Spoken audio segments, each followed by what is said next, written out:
Co-Chair Chapman, we've got Jonathan from the Missourian, we've got Mark Slavitt from KICG, and we've got Marina from KMIZ. So I think to start, we passed some exciting capital projects today, approved some exciting capital projects. So if you want to talk about those for a little bit. Dr. Troy? Yeah, we're very excited about the capital projects that were approved today, and the key projects include the Murr West expansion, and that expansion will allow us to develop more radioisotopes that can be used in life-saving treatment for cancer and also diagnostics. And we are, as stated at the board meeting, the world leader. That is what makes University of Missouri very unique in this particular field. We're also excited about the expansion and the renovation of the fourth floor fit out for Next Gen, the Roy Blunt Next Gen building. And that just goes to show how effective we've been in attracting world-class talent to the university. Last but not least, the Welcome Center of Missouri S&T really goes to show the vision of the chancellor working closely with the board to put Rolla, Missouri on the map as a university. And that would be the first of many investments that are going to be made to make Missouri Rolla one of the best science and technology universities in the country. Chair Chapman, do you want to add anything? No, I think Moon covered it. Well, I think we'll go around the room like normal, 2 questions per person, and then if we have time at the end, we can go back around. So Jonathan, you're in the front row, you want to start? Sure. Have you heard any feedback from staff yet about the proposed changes to the staff lead program? Marcia Fisher, the vice president for HR, has been meeting with staff, has been meeting with staff groups, as well as other constituents, and we're taking their input into consideration. Ultimately, it'll be a decision that's going to be made by the board, but we do want to listen and to modify the program so that we can meet our objectives, but also at the same time recognizing the concerns, if there are any, that are raised by the staff.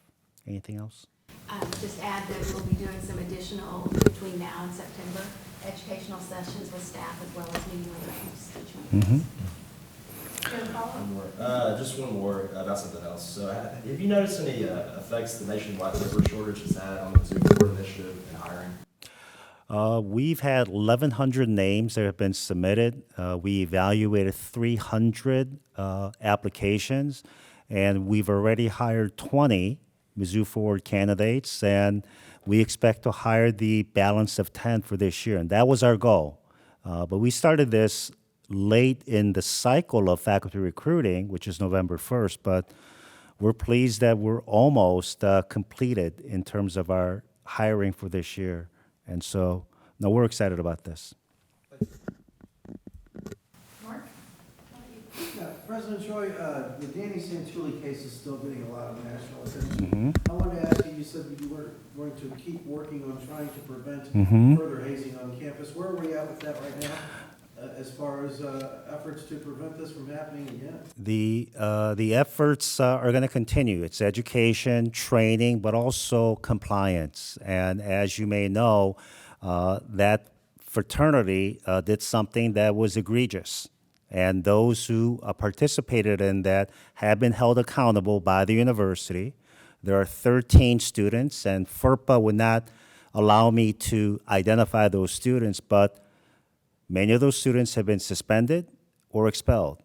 And we take this matter very, very seriously. And we're going to continue with the education, not only of those that participate in Greek life, but students in general.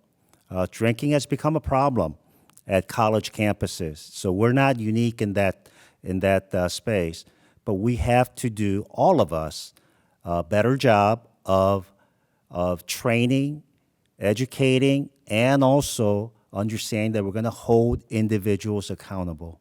And that's something that the board has put down as a very important objective for this university, accountability. I was going to say, you already have policies in place. Are you planning on adding any more to make them We are evaluating, but we do have policies in place. And we have watched some of the situations that have evolved at other universities, learned from their best practices to address issues. But this is an evolving situation, and so we're going to constantly evolve and to make changes as needed, because safety of our students is of paramount concern for all of us at the university. I'm gonna rotate back towards to the capital projects. Mm-hmm. Can you comment on the importance of these projects in continuing to build the university? These projects are very important, and as you saw from the values of the project, the university is spending significant sums of resources to make sure that we have facilities that make us competitive, to attract the very best faculty that require state-of-the-art space to do cancer research, to research on cybersecurity. But also, these investments are for faculty, staff, and students that are already here that require those space so that they can compete for federal awards, foundation grants, as well as industry projects. And so we've not invested as much as we should have invested over the past 20 years.